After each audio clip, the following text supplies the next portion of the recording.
Olá, mais uma vez aqui estamos com o nosso programa Alinhando os Ponteiros, convidando você a vir alinhar os ponteiros da sua vida, colocando-os rumo aos céus, rumo à vontade de Deus, conferindo com as Escrituras a sua vida dentro do programa de Deus da vontade do Senhor.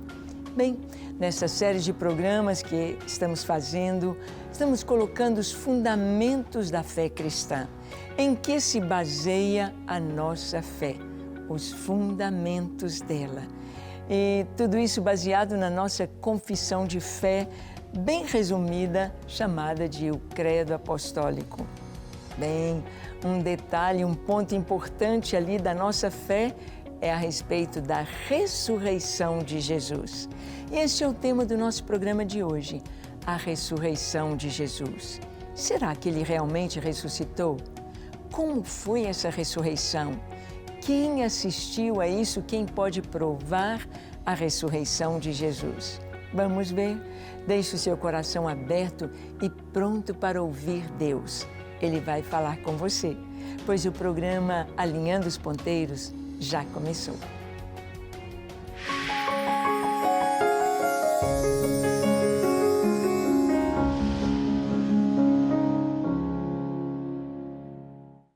Muito bem. É maravilhoso a gente conhecer a razão da nossa fé e a gente saber em que nós cremos, como podemos encontrar isso nas Escrituras e saber de cor estes fundamentos através da confissão de fé no Credo Apostólico, que diz assim sobre a nossa fé em Jesus. Creio em Jesus Cristo, seu Filho unigênito, nosso Senhor, o qual foi concebido pelo Espírito Santo, nasceu da Virgem Maria, padeceu sob o poder de Pôncio Pilatos, foi crucificado, morto e sepultado, ressuscitou ao terceiro dia, subiu ao céu e está sentado à direita de Deus Pai Todo-Poderoso, de onde virá julgar os vivos e os mortos. Bem, nós falamos aí que cremos em Jesus, que veio, ele nasceu aqui tomando o corpo humano, o Filho de Deus, o Senhor, o Criador, aquele que esteve ali em toda a criação, o Verbo de Deus, se fez homem, se fez carne, habitou entre nós. Vimos a sua glória, diz João, glória como do unigênito do Pai. Ele veio, ele ensinou, ele pregou, ele curou, ele operou sinais, maravilhas, ressuscitou os mortos, curou os leprosos, abriu os olhos aos cegos, os ouvidos dos surdos, fez maravilhas e destruiu todo o poder das trevas, libertando pessoas oprimidas pelo inimigo. Sim, mas Jesus, depois de 3 anos e meio de ministério, ele foi preso, torturado, crucificado. E Jesus foi sepultado e ao terceiro dia ele ressuscitou. Vamos ver que a morte de Jesus e a sua ressurreição estão profetizadas no Antigo Testamento. Isso mesmo. Vamos ver a profecia sobre a morte e a ressurreição de Jesus em Isaías 53, do verso 10 ao 12. Diz assim: Todavia, ao Senhor agradou moê-lo, fazendo-o enfermar. Quando der ele a sua alma como oferta pelo pecado, verá a sua posteridade e prolongará os seus dias. E a vontade do Senhor prosperará nas suas mãos. Ele verá o fruto do penoso trabalho de sua alma e ficará satisfeito. O meu servo, o justo, com o seu conhecimento, justificará a muitos, porque as iniquidades deles levará sobre si. Por isso eu lhe darei muitos como a sua parte, e com os poderosos repartirá ele o despojo, porquanto derramou a sua alma na morte, foi contado com os transgressores, contudo, levou sobre si o pecado de muitos e pelos transgressores intercedeu. Bem, aqui em Isaías capítulo 53, nós temos essa profecia sobre a morte e a ressurreição de Jesus. Quando ele ressuscitou, ele teve de contar aos discípulos, ele teve de trazer para eles as bases das Escrituras mostrando a sua ressurreição. Mostrando também que o Cristo deveria padecer. E aqui em Isaías 53 diz: todavia o Senhor agradou moê-lo, fazendo enfermar. Será que não podemos ver o Senhor sendo moído ali quando ele foi açoitado? Sim, o Senhor ali é como se fosse a sua carne tendo sido moída, porque aquele azorrague, aquele chicote, ele tinha pontinhas de osso ou de pedras ou um prego, um ferro, e cada vez que o chicote vinha, arrancava parte da carne ali nas costas. Ao Senhor agradou moê-lo, fazendo enfermar. Será que Deus tinha prazer em ver Jesus sofrer? Será que o Pai tinha prazer em ver o seu filho sofrer e gemer de dor? Claro que não.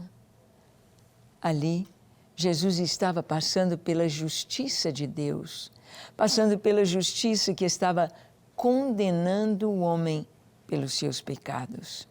Jesus estava levando as minhas culpas. Jesus estava levando a sua culpa.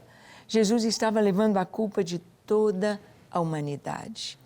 Ao Pai agradou moê-lo, fazendo enfermar. Você pode imaginar a dor deste açoite. Você pode imaginar o estado febril do Senhor. Você pode imaginar a dor de sentir a rejeição, o escárnio. E a palavra diz: quando der ele a sua alma como oferta pelo pecado. Cada um daqueles animais lá no Antigo Testamento que era levado ao templo como oferta pelo pecado, fosse um novilho, fosse um bode, um cabrito, um cordeiro, uma ovelha, ou pombos que eram imolados como holocausto pelo pecado, o seu sangue era recolhido e eram totalmente queimados. Mas antes, o ofertante colocava as mãos sobre a cabeça do animal e confessava os seus pecados. Confessava toda a sua sujeira, toda a sua maldade, como ele estava rejeitando Deus. E então, era como se aquele animal estivesse recebendo o castigo e morreria. Jesus, ele recebeu a nossa culpa. É o que está escrito aqui. Quando der ele a sua alma como oferta pelo pecado, verá a posteridade. Como é que ele poderia ver a sua posteridade e se alegrar e prolongar os seus dias e a vontade do Senhor prosperar em suas mãos? Porque ele não ficaria na morte, mas ele haveria de ressuscitar. Ressuscitar e se alegrar com o penoso fruto do seu trabalho. Se alegrar com aqueles que foram comprados pelo seu sangue. A igreja do Senhor foi comprada com o sangue do Cordeiro. O Cordeiro Santo, o Cordeiro Imaculado, o Cordeiro de Deus. Então, Isaías 53 está nos falando não somente da morte de Jesus, mas da sua ressurreição. E diz que ele foi contado com os transgressores, levou sobre si o pecado de muitos e pelos transgressores intercedeu. Jesus intercedeu por mim e por você. Ele intercedeu junto ao Pai. E nós temos aqui que o Senhor deu a sua vida, ele morreu em nosso lugar, mas ele também ressuscitou. Vamos ver aqui a ressurreição de Jesus. Em Mateus capítulo 28, de 1 a 7, nós lemos assim. Ao findar o sábado, ao entrar o primeiro dia da semana, Maria Madalena e a outra Maria foram ver o sepulcro.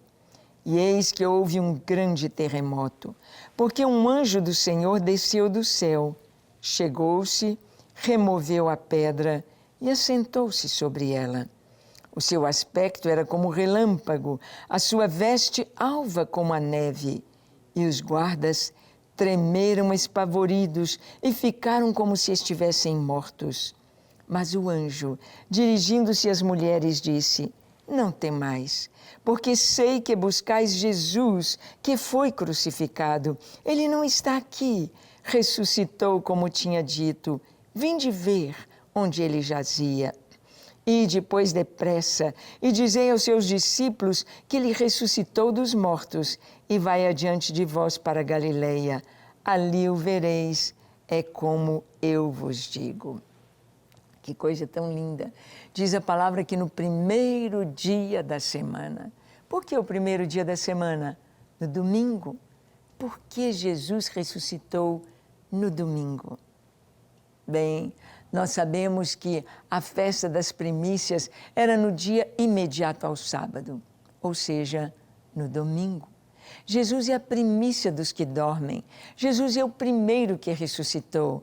Assim como através de Adão, que pecou, veio a morte sobre todos os homens, assim, com a ressurreição de Jesus, ele trouxe a ressurreição para todos os homens.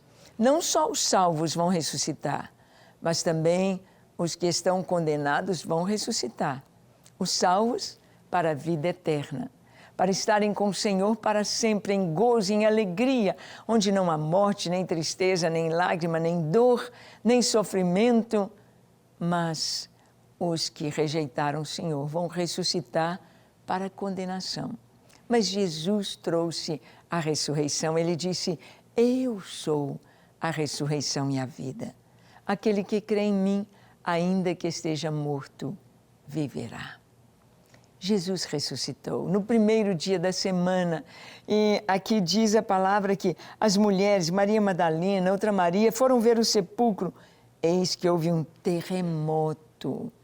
O terremoto fez rolar aquela pedra que estava na frente do túmulo. E um anjo do Senhor descera dos céus, rolara a pedra, assentou-se sobre ela. Seu aspecto era como relâmpago, glorioso, sua veste alva como a neve. Os guardas estavam espavoridos, ficaram como se estivessem mortos. Os guardas estavam em estado de choque diante da grandeza do Senhor, diante da glória do Senhor, diante daquele momento em que aquela pedra só podia ser rolada por autorização de Roma. Ela estava selada. Os guardas de Pilatos, os guardas romanos, estavam guardando o túmulo para não deixar os discípulos roubarem o corpo de Jesus, para não deixar sair uma notícia de que Yeshua havia ressuscitado. Mas quem veio foi um anjo do céu. E ele, num terremoto, rolou aquela pedra. Os guardas ficaram como em estado de choque, como mortos, diz a palavra. Mas o anjo disse às mulheres: não temais.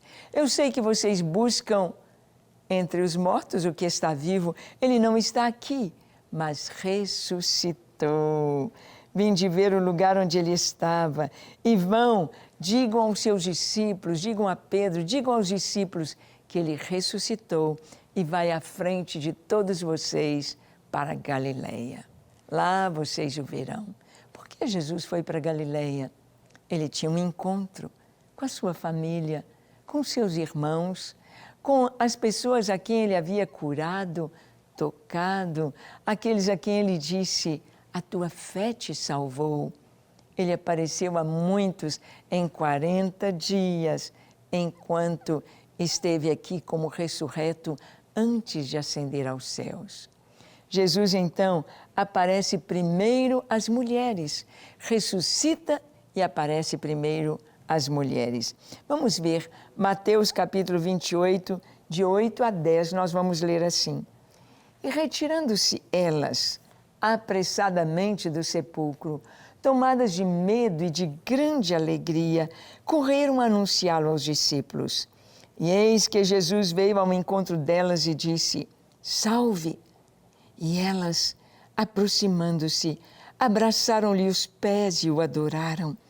Mas Jesus lhes disse: Não temais. Ide avisar a meus irmãos que se dirijam a Galileia e lá me verão.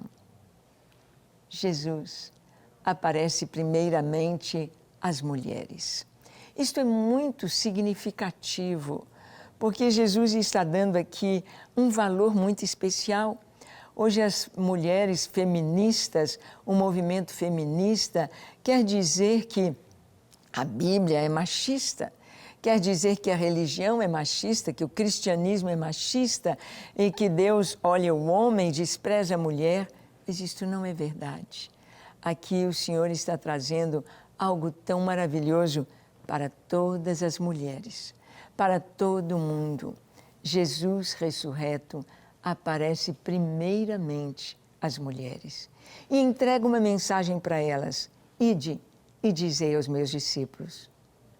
Ou seja, as mulheres se tornam pregadoras, missionárias, e o primeiro campo, as primeiras pessoas a quem elas vão falar é exatamente aos homens. Que homens?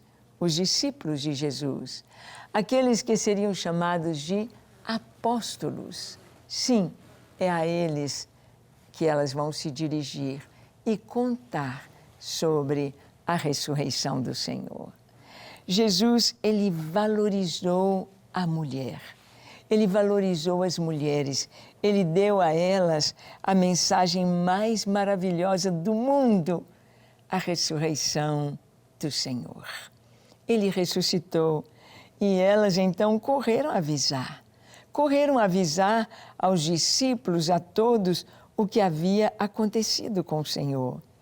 Mas nós vamos ver que uma prova da ressurreição de Jesus é exatamente a atitude dos judeus com relação à sua ressurreição. Por quê? Nós vamos ver a versão dos judeus sobre a ressurreição de Jesus.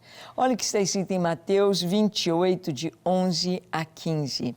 Está escrito assim: E indo elas, eis que alguns da guarda foram à cidade e contaram aos principais sacerdotes tudo o que sucedera. Reunindo-se eles em conselho com os anciãos, deram grande soma de dinheiro aos soldados, recomendando-lhes que dissessem: Vieram de noite os discípulos dele e o roubaram enquanto dormíamos. Caso isto chegue ao conhecimento do governador, nós o persuadiremos e vos poremos em segurança. Eles, recebendo o dinheiro, fizeram como estavam instruídos. Esta versão divulgou-se entre os judeus até o dia de hoje. Esta é a versão dos judeus. Se você conversa com um judeu sobre a ressurreição de Jesus, ele vai dizer: não, ele morreu lá na cruz e os discípulos roubaram o corpo dele. Os discípulos roubaram. Gente, se os discípulos tivessem roubado o corpo de Jesus, acha que estes soldados, acha que estes principais dos judeus não iriam atrás do corpo? Não se desfaz de um corpo tão fácil. Vai queimar, vai destruir, será encontrado. Aqui nós vimos que os soldados romanos, eles pagavam com a própria vida se eles perdessem aquilo que estavam guardando. Se eles deixassem escapar prisioneiros, pagariam com a vida. A gente vê isso muito claro no livro de Atos dos Apóstolos, quando o navio em que Paulo está viajando com outros prisioneiros, o navio vai afundar, os soldados queriam matar a todos os prisioneiros, porque se um deles escapasse, eles pagariam com a vida. E o centurião protege Paulo. Ele diz: não, deixa os que quiserem, os que puderem irem nadando até a ilha, porque pagariam com a vida. Herodes coloca 16 soldados para tomar conta de Pedro na prisão. e Pedro é livre da prisão pelo anjo do Senhor, mas aqueles 16 soldados são justiçados, são mortos por deixarem Pedro escapar. E essa vigilância tão séria do corpo de Jesus, por que eles não morreram? Por que esses soldados não pagaram com a vida por deixarem o corpo de Jesus ser roubado? Essa versão está entre os judeus até hoje. Dizem que o corpo foi roubado, mas nós vamos ver que Jesus aparece aos seus discípulos ressurreto. Mateus 28, 16 a 17 diz assim: seguiram os 11 discípulos para Galileia, para o monte que Jesus lhes designara, e quando o viram, o adoraram. Mas alguns duvidaram. Seguiram os 11 para Galileia. Obedeceram à voz do Senhor, ao comando do Senhor, foram para Galileia.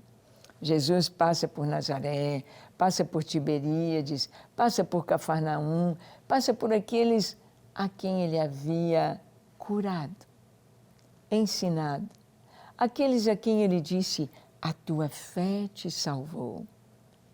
Jesus vai consolidar a salvação dessas pessoas. Então Jesus, ele vai para Galileia, onde ele começou o seu ministério. Ali ele vai e aparece aos discípulos. A ressurreição de Jesus é um fato que só de olharmos por que os principais dos judeus, por que os sacerdotes, por que o sinédrio não acionou, não buscou que aqueles soldados fossem injustiçados por deixarem escapar o corpo de Jesus, por deixarem os discípulos roubar o corpo de Jesus, como eles dizem, e dizem até hoje. Por que eles não foram justiçados? Por que não se buscou encontrar o corpo de Jesus? Não seria tão fácil ali em Jerusalém procurar? Porque ele não estava mais no túmulo, porque ele havia ressuscitado. E o Senhor ressurreto apareceu a muitos, a muitos. Muitos tiveram experiências gloriosas com o Senhor, como seus irmãos, como Tiago e Judas, irmãos de Jesus, que posteriormente se tornam apóstolos também, escrevem cartas à igreja. Aí temos no Novo Testamento a carta de Tiago, uma carta maravilhosa do irmão de Jesus. A pequenina carta de Judas, antes do Apocalipse, escrita pelo irmão de Jesus. Quando eles se converteram? Porque eles não andavam junto com os discípulos. Se converteram quando o Senhor ressuscitou. O apóstolo Paulo diz que ele apareceu a Tiago, apareceu a seus irmãos e a muitos. É tão lindo que o Senhor, ele nos ama. E mesmo que a gente não esteja andando de conformidade com a sua vontade, ele vem a nós, ele se revela. Quem sabe ele já se revelou a você e você ainda não tomou uma posição. Quem sabe você já tem certeza que Jesus é o Filho de Deus, é o Salvador, mas você ainda não se posicionou e ainda não está salvo. Vamos orar? Eu convido você a curvar a sua fronte, fechar os seus olhos, se ajoelhar e orar comigo, entregando a sua vida a Jesus. Diga assim: Senhor, eu me entrego a Ti nesta hora. Tudo que eu sou, tudo que eu tenho, eu coloco em Tuas mãos. Perdoa os meus pecados, lava o meu coração, santifica-me, purifica-me de todo pecado. Dá-me um coração puro na Tua presença. Eu me entrego a Ti para ser inteiramente Teu. Ajuda-me a viver só para Ti.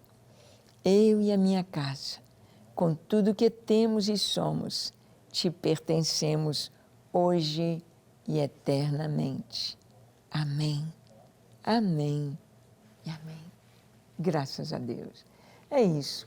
Entregar a vida ao Senhor é caminhar com Ele, é reconhecer a sua glória, a sua bondade e andar em sua presença.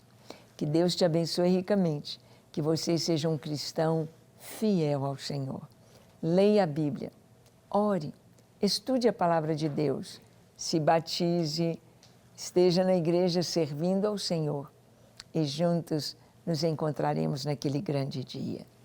Deus te abençoe e até o nosso próximo encontro, quando aqui estaremos compartilhando com você a palavra de Deus. Até lá!